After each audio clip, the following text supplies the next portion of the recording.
Gunakan kacang yang udah tukang gado-gado, diulek-ulek kata. Ini cok sahur tuh ini. Nah, kan. Jauh kok kali ya.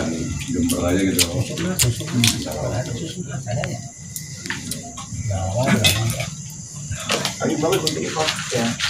Iya. Ini.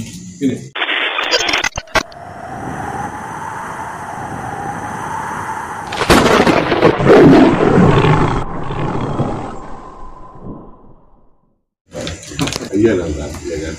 Kita lagi nungguin semua Ustadz ini. Soalnya suaranya merdu.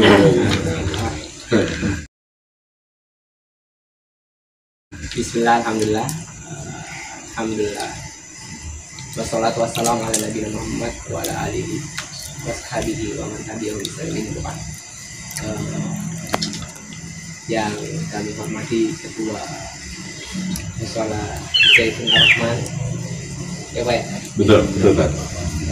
Beserta pengurus-pengurusnya, termasuk penasehatnya Pak Pandi, yang kami hormati Ustadz atau kiai-kiai di tempat ini, sepuh tokoh masyarakat dan bapak-bapak yang hadir di tempat ini.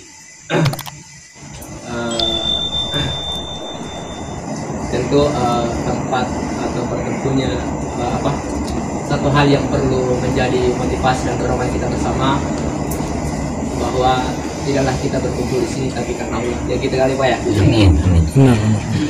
Jadi tentu ini merupakan hal yang mulia, bahkan paling mulia. Ya.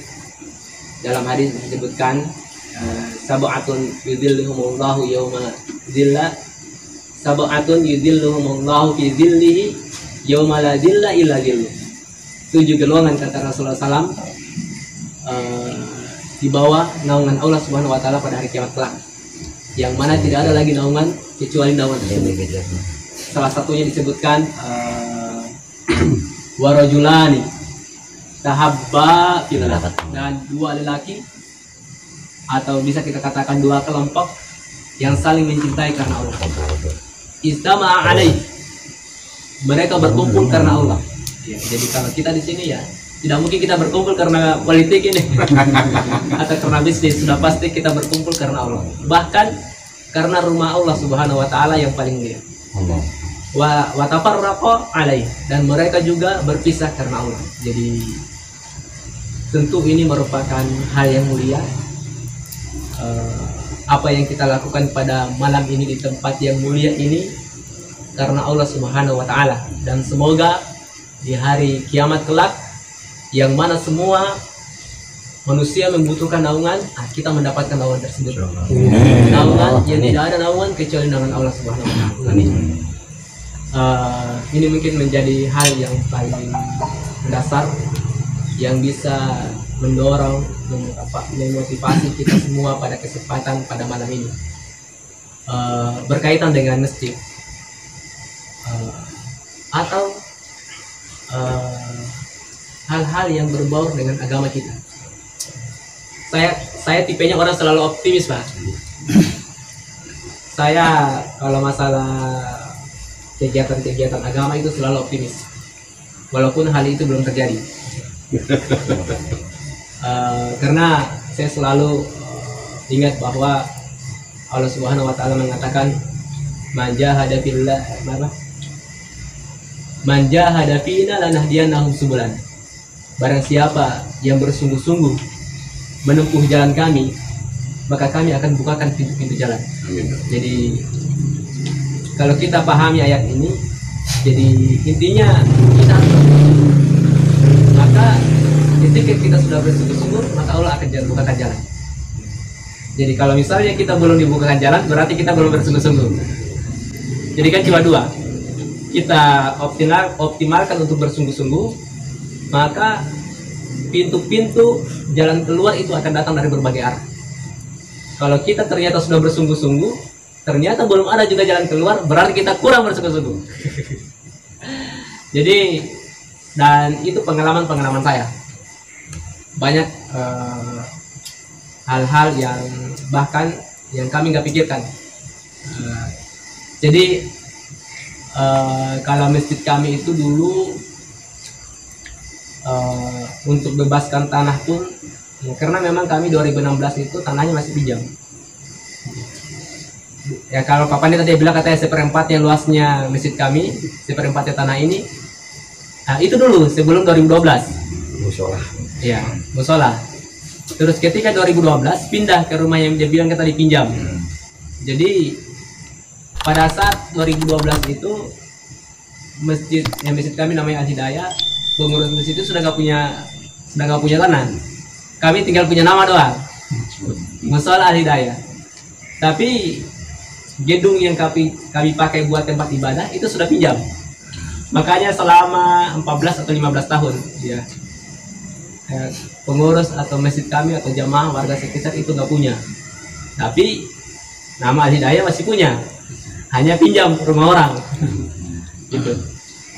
Kami bebaskan itu ya, apa kami bebaskan? Kami itu harus kumpul dana 1,2 M. Sementara menurut kami itu gede. Bahkan dulu para pidin sesepuh kami di situ, dia tidak percaya. Maksudnya kami mau ambil dari mana dana segede itu. Gitu. Tapi lagi-lagi ya kami cuma berusaha. Dan saya selalu dorong mereka, kita itu bukan dituntut untuk mengumpulkan dana, tapi kita itu dituntut untuk sebesar apa kita berusaha. Ya. Jadi yang menentukan hasil itu kan Allah. Kita itu cuma berusaha. Sebesar apa usaha yang kita lakukan, maka hasilnya itu serahkan kepada Allah Subhanahu wa Ta'ala. Ternyata seiring dengan waktu berjalan, ya ada aja jalan keluar. Ya. Sampai-sampai terakhir itu justru donatur yang akan bangun masjid kami itu bertengkar. Ya. Mereka itu bertengkar mau jadi donatur pembangun. Padahal awalnya kami bingung siapa yang membangun. Tapi pas sudah berjalan, ada beberapa donatur bertengkar. Satu maunya dia yang bangun, satu maunya dia yang bangun. Sampai segitu. Jadi ada aja jalan. Dan banyak hal-hal yang aneh yang pribadi saya dapatkan dan jamaah-jamaah lain atau pengurus yang lain. Yang nggak usah kita sebutkan lah. Misalnya contohnya Ustaz Sobat. Ustaz Sobat kapan dia nikah? Iya. Dia nikah ketika pembebasan lahan. Jadi dia itu usianya kalau nggak salah sudah hampir 40 tahun nggak pernah dapat jodoh. Pas dia urus pembebasan tanah, nikah langsung. Dapat jodoh. Bahkan dapat jodoh dan dapat harta. Coba. Nomor itu. Iya. Nggak usah saya sebutkan yang lain-lain, banyak lagi. Jadi itu sudah pasti ketika kita membantu Allah Subhanahu Wa Taala, maka Allah akan berikan yang lebih. Dalam ayat lain Allah Subhanahu Wa Taala katakan, intan surullah yansurkum wa yatsabbit aqdamakum. Apabila engkau menolong agama Allah, kata Allah, maka Allah akan menolong kamu lagi. Bahkan tidak sampai situ, wa yatsabbit aqdamakum, bahkan dia akan meneguhkan kedudukan kalian. Jadi bapak-bapak yang gak usah risau, intinya sekarang berusaha aja, hasilnya itu Allah yang tentukan dan pasti ada hasilnya. Amin. Bahkan tidak sampai situ, Allah akan berikan lipat ganda. Amin. Di dunia lebih-lebih di akhirat kelak. Ya, berarti masalah selesai. Bisa. Jadi nggak ada trik ya? Nggak ada trik untuk ini itu ya. Iya kan, intinya di situ Pak ya. Betul. Intinya di situ. Intinya betul. Jadi Iya. saya melanjutkan perjuangan beliau ini, membantu warga di sana. Kalau beliau Bambang Eko masih aktif menjadi ketua RT kami. Amin. Nggak terkalahkan Pak, Bambang Eko. Allahu Akbar. Ini Pak Suhaimi namanya. Kami panggilnya Pak Emi, masih saudara ini, keluarganya Pak Pandi. Antum siapa? Ini dia mahasiswa Al Azhar. Al Azhar Blok M ya? Jakarta Pusat. Selatan. Dia juga remaja masjid kami. Kalau antum, nama lengkapnya itu Budianto ya? Budianto, beliau orang Betawi Jakarta. Beliau dulu ini aktif di remaja Istiqlal. Jadi kalau Bapak misalnya suatu waktu ingin hadirkan di sini ustadz-ustadz terkenal, nah gampang kontak beliau. Mau Ustadz Abdul Somad dia bisa teleponkan, mau Ustadz siapa dia bisa teleponkan. Artis-artis banyak dia kenal, pejabat-pejabat banyak dia kenal. Karena dia dulu pegang Istiqlal. Saya pernah daurah itu di Masjid Istiqlal. Gak bayar Ustaz ya? Gak bayar. Biasanya orang bayar 50 juta. Lewat beliau gak bayar. Kalau dari informasi dari Pak Pandi baru sampai ikrar ya? Iya, Ikrar. Saya pernah sampaikan sama Pak Pandi bahwa untuk wakaf itu harus ada ikrar wakaf, kemudian nanti sertifikat wakaf di BWI, Badan Wakaf Indonesia. Setelah itu baru ke BPN terus sertifikat wakaf. Kalau kita langsung ke BPN juga nggak mau. Dia harus suruh arahkan ke KUA dulu dan ke BWI. Karena berkas-berkas nanti yang kita ambil dari KUA, berkas-berkas yang kita ambil dari BWI itu salah satu syarat di BPN nanti. Kemudian apa lagi? Kemudian kalau yayasan, saya lebih cenderung masjid atau musola itu di bawah yayasan. Karena masjid itu kan kalau kita ke kelurahan itu dia tanya, ini masjidnya atau musolanya di bawah pribadi atau yayasan? Kalau di bawah pribadi berarti milik pribadi, Pak. Ya.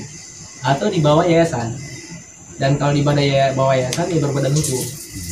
Gitu. Makanya ya kurang etis kalau misalnya masjid di bawah pribadi. Ya kan gimana caranya? Di bawah pribadi. Jadi saya sarankan sama Pak Pandi kemarin, ya buat aja yayasannya. Walaupun memang buat yayasan itu ya mudah sebenarnya sih, minimal 4-5 personel, 5 orang. Jadi harus 1 orang misalnya, jadi minimal 5. 1 ada penasehat, 1 pembina, 1 ketua, sekretaris dan bendahara, jadi 5. Jadi kalau misalnya mau ditambah ya bisa lebih dari 5. Misalnya penasehatnya 2 orang, pembinanya 2 orang, ketuanya misalnya ada ketua, ada wakil gitu. Sekretarisnya misalnya atau bendaharanya 2 orang, ya bisa lebih. Intinya minimal dia 5 orang. Dan itu dibuatnya di notaris. Saya kabarkan Pak Pandi kemarin, itu bayarnya kalau udah 4, 5 atau 7. Tapi ada notaris yang bisa kita bayar 2 juta. Saya lupa dulu, saya ditawarkan di Tangerang sini, itu 1 juta buat yayasan. Itu teman. Tapi saya sudah lupa sekarang di mana dia. Iya. Saya dulu nggak mau ambil karena kejauhan. Jadi saya ambilnya di Keramat Jati, di dekat Cililitan ya, PGC. Ya, karena di situ ada murid. Maka dia buatkan dan saya bayar cuma 2 juta. Itu untuk masalah yayasan. Kalau masalah ya wakaf, kan tadi ya ikrar wakaf. Tadi Pak Pandi sempat singgung bahwa untuk ini menjadi rencana wakafin. Ada yayasan. Kalau menurut Pak Pandi tadi beresin dulu ini, bagusin dulu ya. Kalau saya enggak. Kalau saya mendingan berjalan bagusin ini, sekalian diurus ini. Gitu. Ya, kenapa? Karena memang kaidahnya kita itu kalau memiliki niat baik maka harus segerakan. Ya. Kita mau ingin sholat aja, sholat sunnah itu disegerakan. Karena belum tentu 5 menit kemudian kita masih bisa sholat sunnah. Atau misalnya mau sedekah, itu harus disegerakan. Karena boleh jadi misalnya kita mau sedekah 10.000, 5 menit kemudian datang anak kita minta jajan. Jadi nggak jadi sedekah. Ya, itu contoh konkretnya. Makanya kita itu dianjurkan setiap memiliki niat kebaikan harus disegerakan. Sama halnya ini kalau misalnya pemilik tanah dia memiliki niat kebaikan, cepat disambut. Cepat disambut sampai urus ini. Jadi ini berjalan, sana juga berjalan. Karena kita khawatirnya kita kan bukan tempatnya dia mau wakafi, tapi kita tempatnya kita seolah-olah bantu dia untuk menjadikan dia amal jariah, kan? Ya. Sama halnya kalau kita minta sedekah, ya kita jangan berpikiran kita minta uang ke dia, tapi kita berpikiran membantu dia untuk investasi di akhirat. Ya, sama juga dengan ini. Jadi kalau saya lebih cenderung ini jalan, sana juga jalan. Jangan sampai berubah pikiran dia. Ini sudah jadi, sana berubah pikiran. Ya kan? Padahalnya apalagi musola atau masjid itu butuh perluasan dan banyak sekali kegiatan-kegiatan yang bisa dilakukan. Ya kalau saya lebih cenderung ini jadi masjid. Amin, insyaallah. Dan memang istilah kita di Indonesia itu ulama itu berbeda pendapat antara istilah masjid dengan musola. Misalnya Bapak di sini sebutnya apa ini musola ya? Berarti nggak ada tahiyatulnya. Kalau sholat ada tahiyatulnya nggak? Ya, nggak ada tahiyatul musola Pak. Yang ada tahiyatul masjid. Jadi kalau Bapak masuk jangan sholat. Langsung sholat langsung duduk. Walaupun itu salah. Ya. Jadi kalau di yang saya tahu di Arab Saudi itu walaupun di pom bensin nggak ada nama musola. Ya. Kalau di zaman Rasulullah SAW itu kan Rasulullah itu kalau sholat Id dia di musola. Yang dimaksud musola itu lapangan. Ya. Kalau kita kadang mengartikan musola itu tempat ibadah yang kecil. Kalau masjid itu tempat ibadah yang besar. Padahalnya bukan seperti itu. Bahkan di lain waktu bisa jadi musola itu tempat yang gede. Misalnya lapangan. Berarti kan musola itu kan artinya tempat sholat. Kalau masjid tempat sujud. Ya, masjid, musola. Jadi ulama itu membedakan antara nama masjid dengan musola. Jadi kalau mereka sebutkan sebagaimana telah dilakukan Masjid Nabawi. Jadi ketika tanah itu sudah diwakafkan maka dia masjid. Atau ketika tempat ibadah itu walaupun bentuknya rumah, walaupun bentuknya misalnya rumah panggung, tapi dia dihidupkan sholat 5 waktu maka dia masjid. Walaupun nggak ada kubahnya, nggak ada mimbarnya, nggak masalah. Ya. Atau misalnya tempat itu sudah diwakafkan dan sudah hidup sholat 5 waktu dan salat Jumatkan, maka dia masjid. Jadi kalau misalnya ini walaupun namanya musola, ini harusnya secara nama musola tapi dia harusnya masjid. Karena kalau misalnya kayak Masjid Nabawi ini sudah punya dinding, tanah sudah diwakafkan dan sudah dihidupkan 5 waktu sholat 5 waktu, berarti dia masjid. Makanya harus ada tahiyatul masjidnya. Walaupun namanya musola, tapi secara hukum dia sudah masjid. Jadi beda itu antara musola dan masjid. Kalau musola itu kalau misalnya kita di rumah ada tempat sholat, nah itu baru musola. Karena musola itu dia orang haid boleh berdiam. Tapi kalau di sini boleh kah orang haid berdiam? Kan nggak boleh. Atau orang junub duduk-duduk di dalam kan nggak boleh. Nggak boleh. Karena ini masjid. Makanya salah kalau disebut musola Zaitun Ar-Rahman. Harusnya masjid Zaitun Ar-Rahman secara hukum. Ya. Kalaupun nama ya nanti tinggal musyawarahkan lagi dengan pengurusnya. Ya pengembangan. Iya. Jadi beda sekali kalau dalam prakteknya antara masjid dengan musola. Atau misalnya musola itu misalnya kita di rumah ada tempat ibadah, tiba-tiba misalnya kita katakan oh itu masjid. Jadi masjid itu bebas orang masuk. Ya masa di rumah kita ada ruangan khusus kita sebut musola, terus tiba-tiba orang masuk, kan nggak mungkin. Jadi harus izin, karena dia memang musola. Kalau masjid harus tanpa izin. Jadi kalau misalnya ada yang lewat sini yang mau sholat, ya silakan sholat karena ini masjid, walaupun tulisannya musola. Jadi ada perbedaan. Makanya kami dulu waktu itu masih Pak Panji masih musola ya, musola daya. Nah, saya katakan sebelum udah kita kalau pindah masjid baru kita katakan masjid. Akhirnya dirubah. Bahkan belum pindah pun kami penggalangan dana kami sebutnya masjid.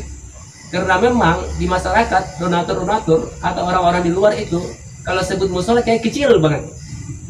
Ya, kita diremehkan. Bahkan kalau untuk bantuan dari Pemda itu sedikit. Kalau misalnya ada di Jakarta itu ada BOTI ya, bantuan operasional tempat ibadah. Itu kalau misalnya masjid 12 juta, kalau musola 6 juta.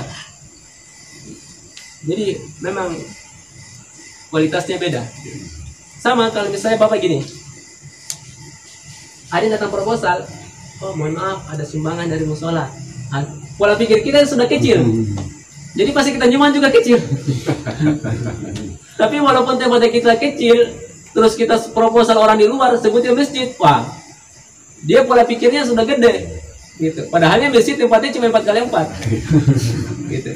Jadi sama halnya juga di luar, walaupun mereka nggak lihat fisik, ketika kita sebut masjid itu responnya beda.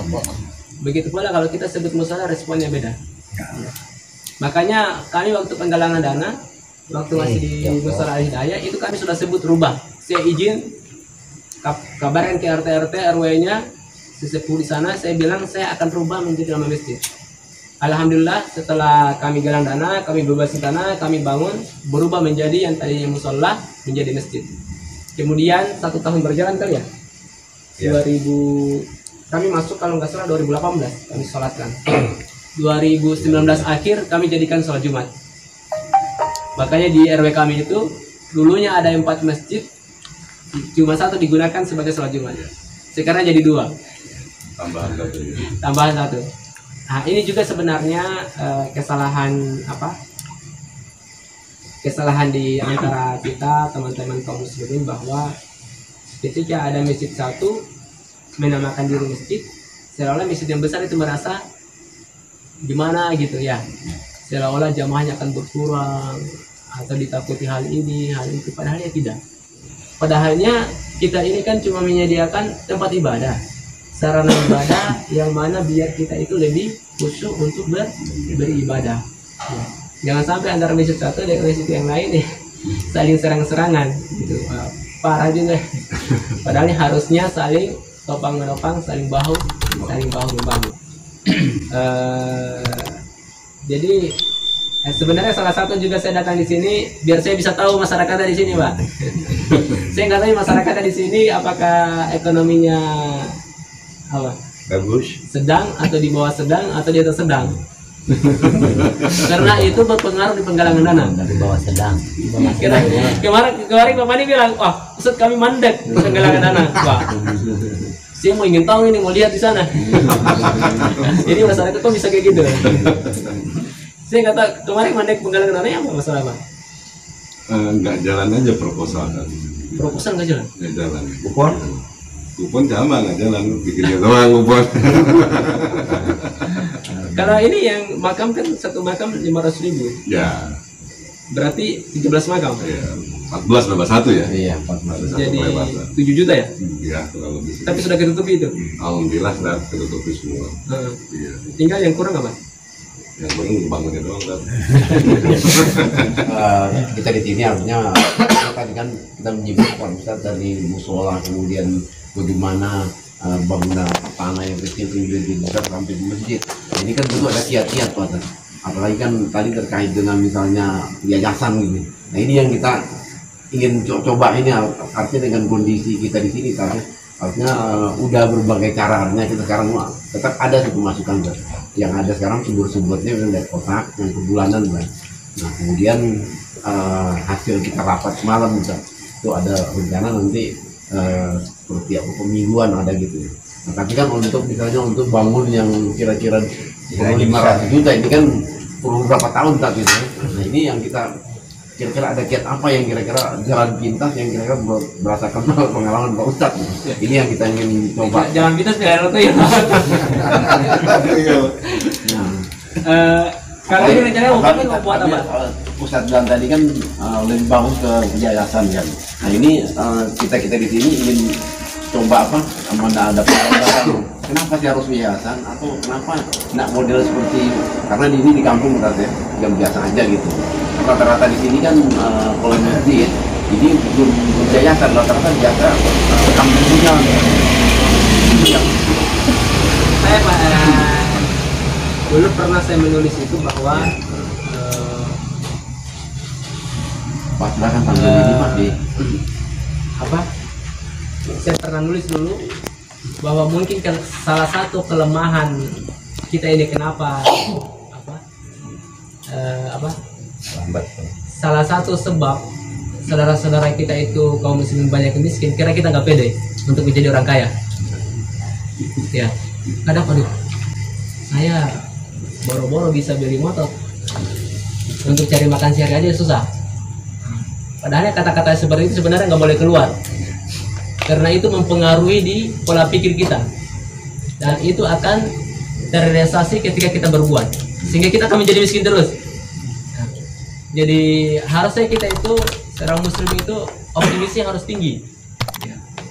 Bahkan hal-hal yang belum terjadi pun kita yakin akan terjadi.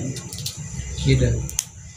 Bapak misalnya gini, wah saya sudah tidak sanggup kayak gini, cari makan buat anak-anak saya susah. Wah jangan Pak, sehingga kita akan seperti itu terus.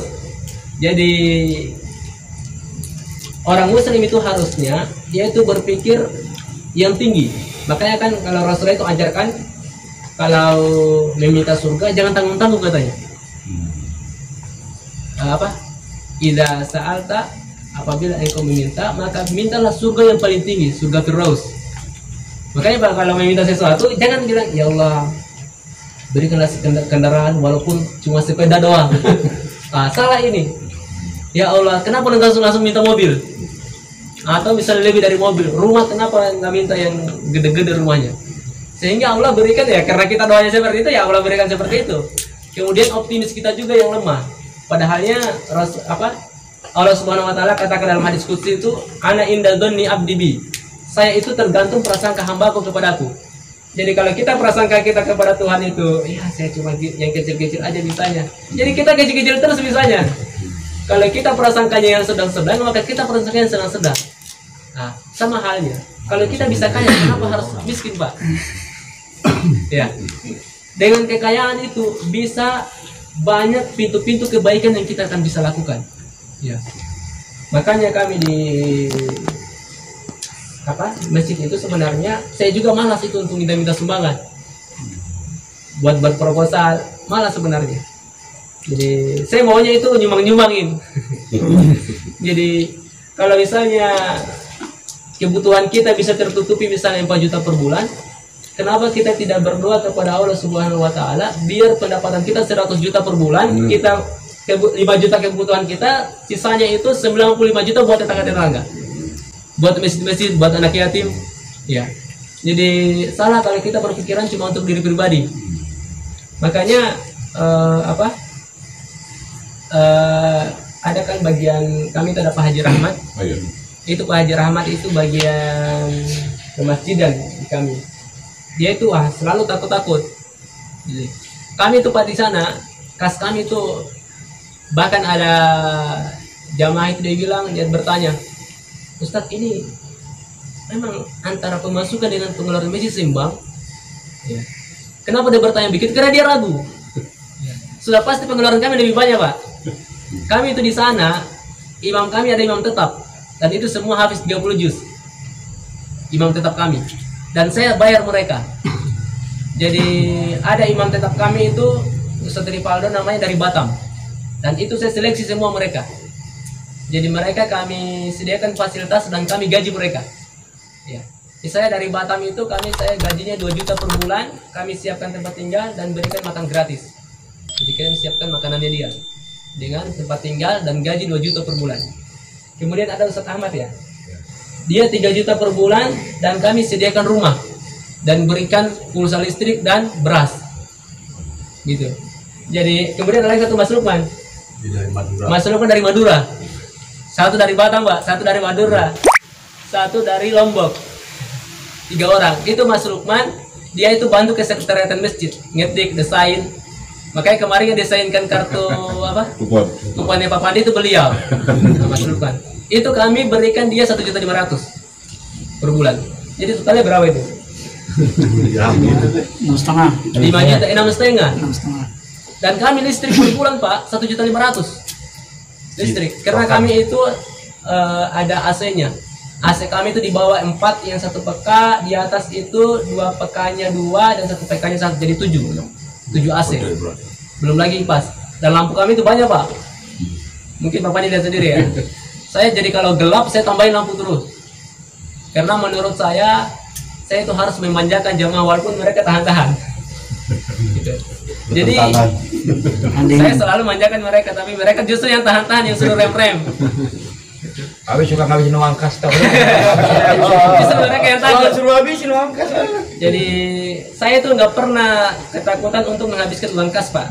Ya mungkin mereka tahu juga saya boros orangnya, habisin aja. Jadi karena saya merasa pertama, seberapa besar yang kita berikan maka sebesar itu pun akan kembali, bahkan lebih. Satu, kedua ya kita ini kan sebagai pengurus masjid berkhidmah ya, melayani. Ya. sayang kalau kita tanggung-tanggung dalam pelayanan.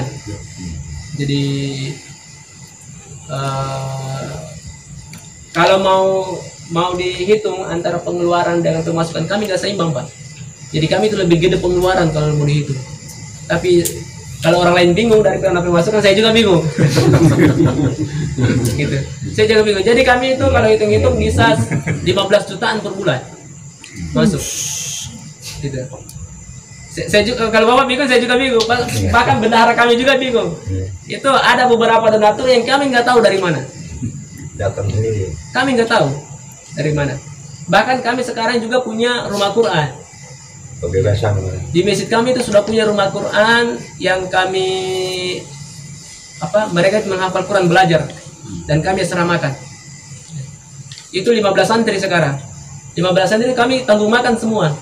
Buku-buku, kesehatan dan lain-lain. Itu bisa berapa juta? Tambah lagi pengeluaran.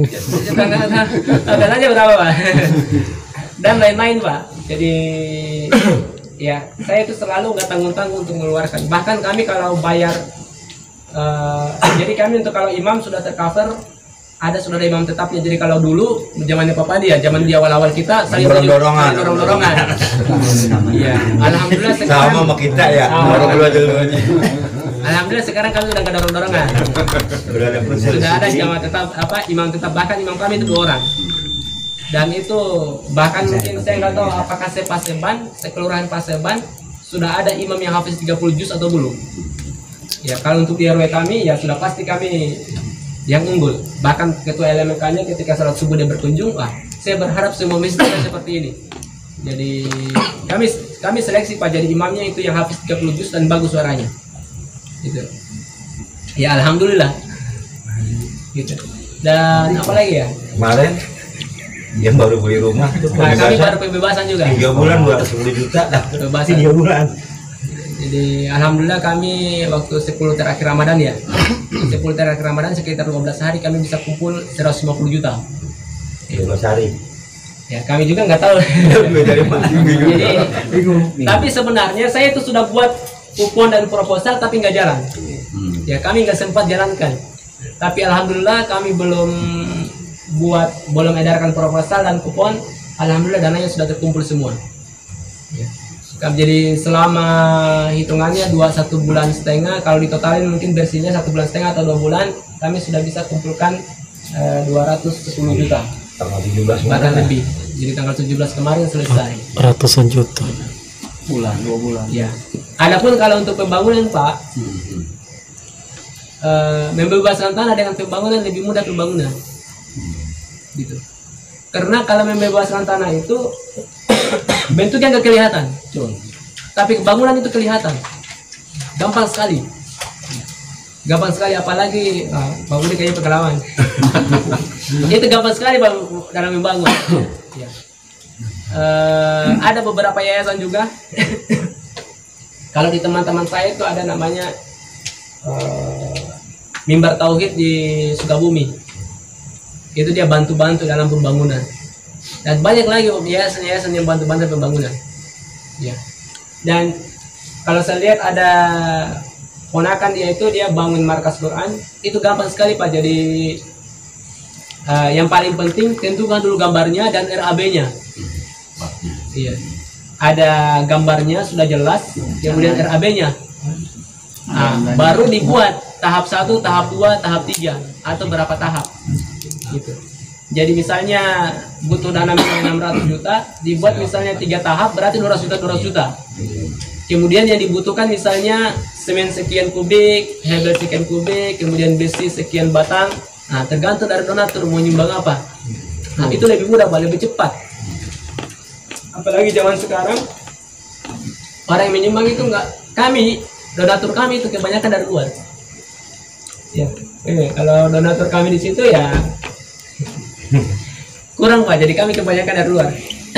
Terakhir kami kemarin itu pembebasan tanah spanduk ya. Kami kurang 22 juta itu malam 17-nya. Malam tanggal 17 kemarin.